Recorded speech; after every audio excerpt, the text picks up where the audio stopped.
Hey, welcome back to my YouTube channel. Today, I'm going to do some more 2023 movie reviews. This time for some more movies that I really did think was great. Evil Dead Rise and Fast X. If you don't know, this year, I've been so far behind on videos, like specifically reviews, because this is a year where countless things are coming out. Coming out. A big movie every weekend. So I keep having to combine these videos, and now that I have seen Fast X, and now that I have seen Evil Dead Rise, I kind of have to combine those reviews because then I got a bunch of Fast and Furious reviews coming up. So yeah, this is how this video is going to work.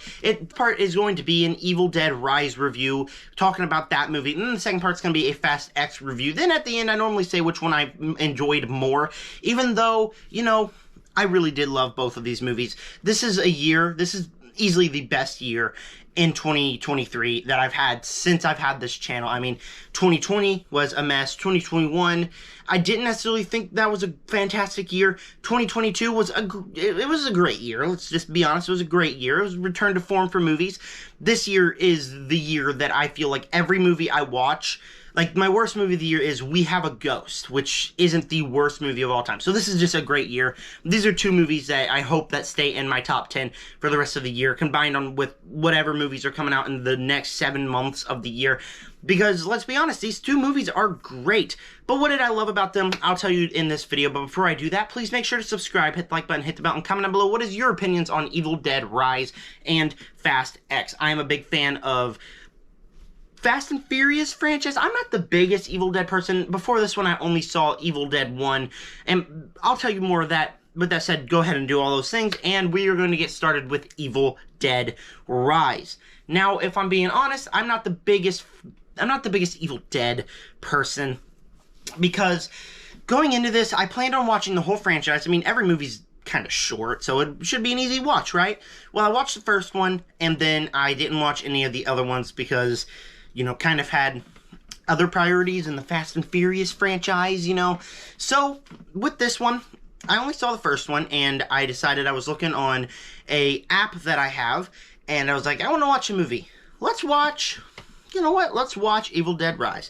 So I turned on Evil Dead Rise, and not being the biggest fan of the first one, I didn't know what to expect. I was hoping I'd love it, because Evil Dead Rise was my most anticipated horror film of the year after Scream 6. Scream 6 was the first time I saw this trailer. Right before that movie, I saw this trailer, and I was genuinely so happy because that trailer was awesome and looked brutal and gory. And after that trailer, I sat back and was like, yeah, that looks like a great movie and a movie that I'll really enjoy. So, what did I think of the movie? Like you already know, I think it's great. Kicking things off, we gotta talk about the first act here. And the first act is not necessarily the best thing in the world. I did enjoy the characters. I enjoyed the chemistry they had with each other. I liked these characters. I liked how the main focus of the movie is making this about a mother getting possessed, and the mother has her family, and so with that, it's the big stakes here, because the mom gets possessed, and the mom's the leader of this family. That brings in the big stakes. The thing is, the first act just wasn't all that compelling. It takes 30 minutes out of an hour and 30-minute movie just to be like, yeah, these characters, they're cool, and get the backstory that didn't really need to be there. The great thing about the first Evil Dead was that it just starts, and it starts with all this madness and mayhem, and that was great to me. This one kind of had a bit of a slow start. Luckily, besides the first act, besides the amount of, okay, that's okay, that I felt in the first act, this second act and this third act are absolutely phenomenal pieces of work. Not only are they terrifying, they're emotional, they're horrifying, they're fun. It's exactly everything I wanted from the Evil Dead franchise. Kicking things off, the cast here, everybody knows who they want to be. They want to be here. Not a single person, well, minus a couple occasions, it feels like the kid actors are just kind of saying their lines. But when the horrors start, everybody feels like they want to be here, and it doesn't feel like they're forcing themselves to be scared. It feels like they are actually scared. And part of that is because the makeup is actually really scary. I can genuinely believe if somebody told me that these kids were actually scared, because I was scared. The makeup on this is absolutely phenomenal. Back to the cast, we got, the mother. I don't know if they switched out the actresses for when the mother turned into the demon, that they had a stunt choreographer or something, But this mother, the way she acted was absolutely great. It slipped from being mother to being horrifying, and that was absolutely perfect. And I think this is one of the best horror villains, not only of the year, but possibly of all time. This definitely, from what I've seen of the Evil Dead franchise, definitely one of the best demons. It's absolutely horrifying, absolutely crazy, and I absolutely loved that.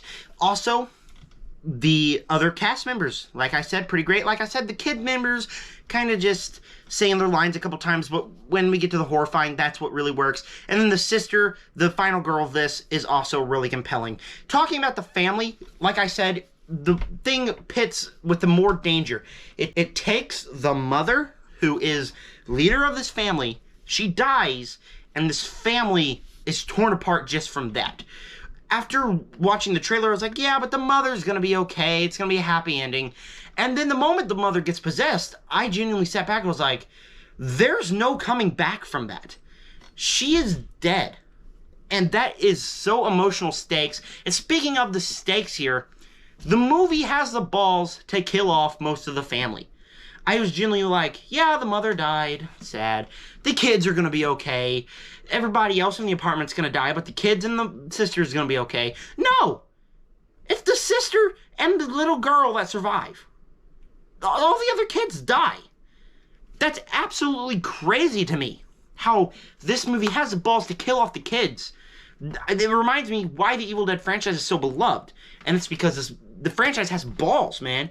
The franchise is able to come in here and make this be one of the most intense franchises. You know that people can die. Genuinely made me believe that everybody was going to die. It's intense. It's awesome. And speaking of that, the horrification of this and the makeup is really good. I was starting to talk about the makeup. The makeup, the way everything looks great, is awesome. The creature design at the end is great. I rarely ever talk about the makeup area of films.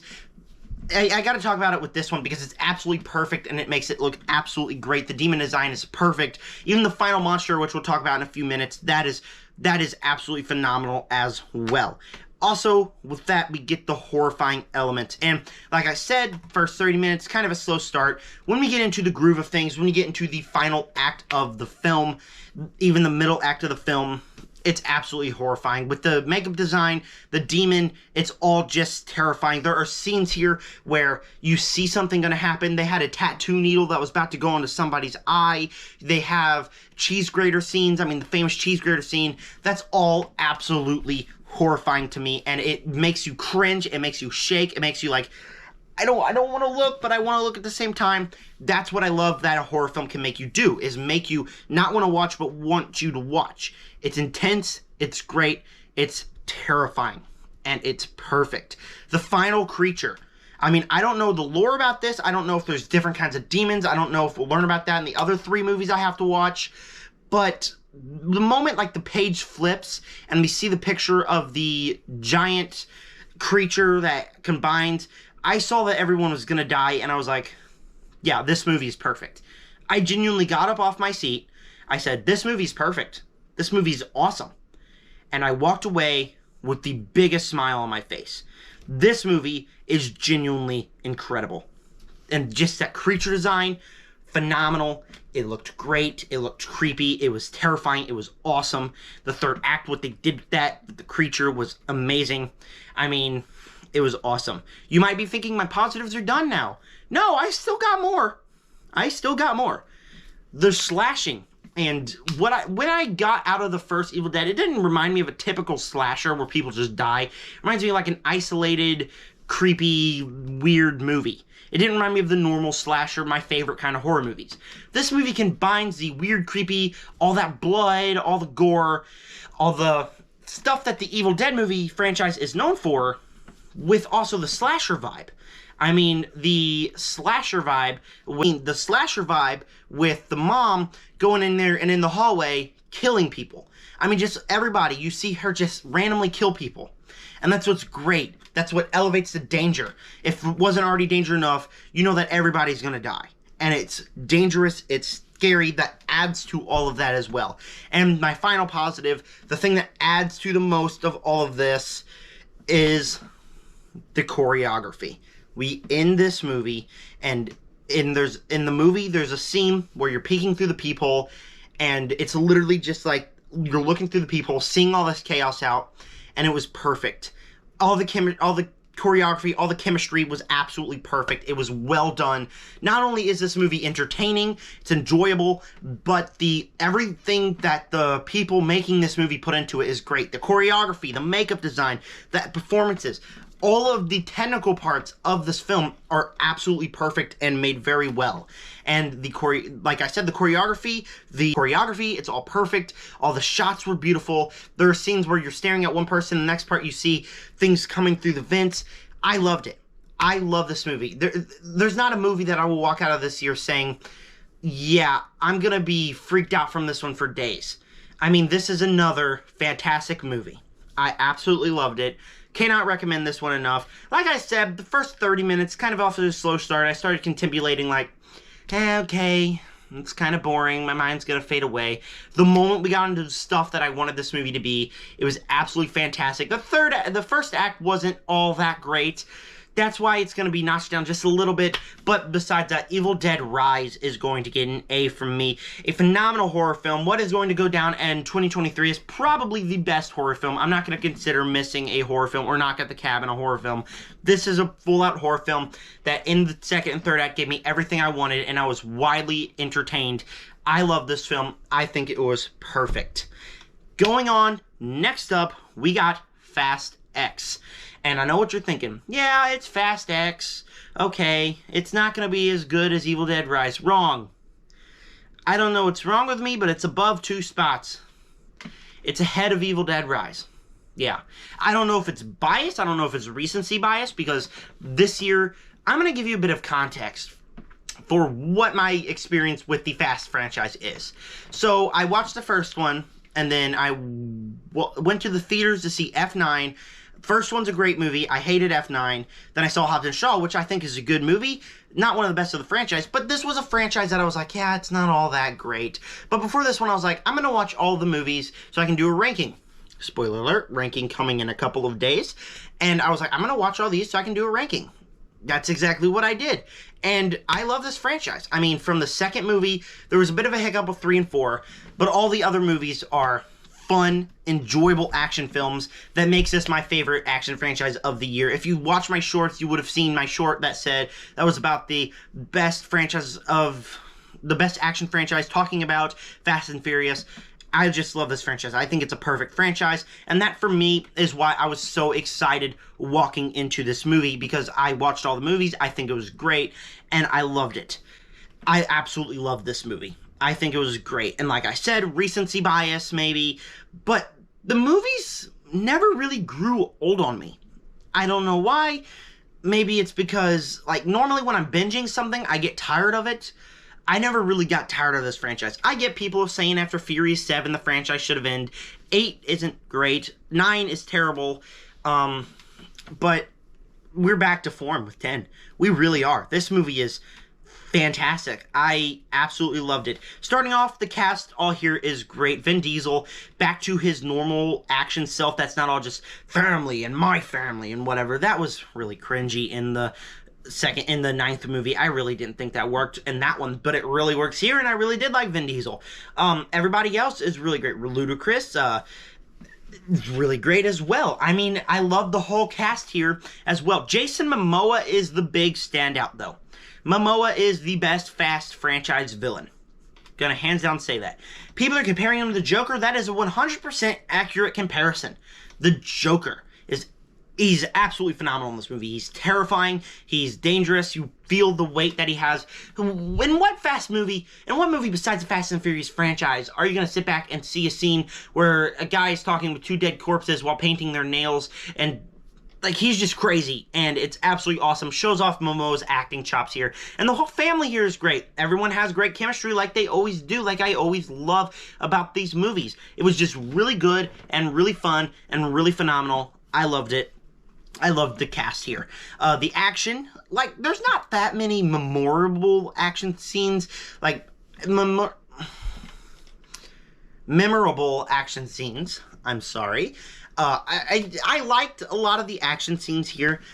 Just, not a lot of them were like Fast 5, Fury 6, Fury 7, none of them were that type of level. And that's a bit of a problem after that, is none of the action scenes are very memorable after Furious 7. I mean, we got the Ice one in 8, but I mean, the action was fine here. And when we get into the third act, you got Vin Diesel going from cars to bringing down airplanes and falling out of the sky. That type of action is what I was here for, and that type of action worked. Not as memorable as cars going through skyscrapers or cars bringing down a whole airplane, but it is memorable in a way, and it's fun as well. So the cast, the action is great, the stakes are the highest they've ever been. You see in all the other movies where you're like, you know, nobody's gonna die. I mean, even Gal Gadot, you knew she would come back later on, and she does. She's the final shot of this movie. But you know she's gonna come back later on, and you never really feel the stakes in the other movies. You feel them, but you don't necessarily feel them, if you know what I'm saying.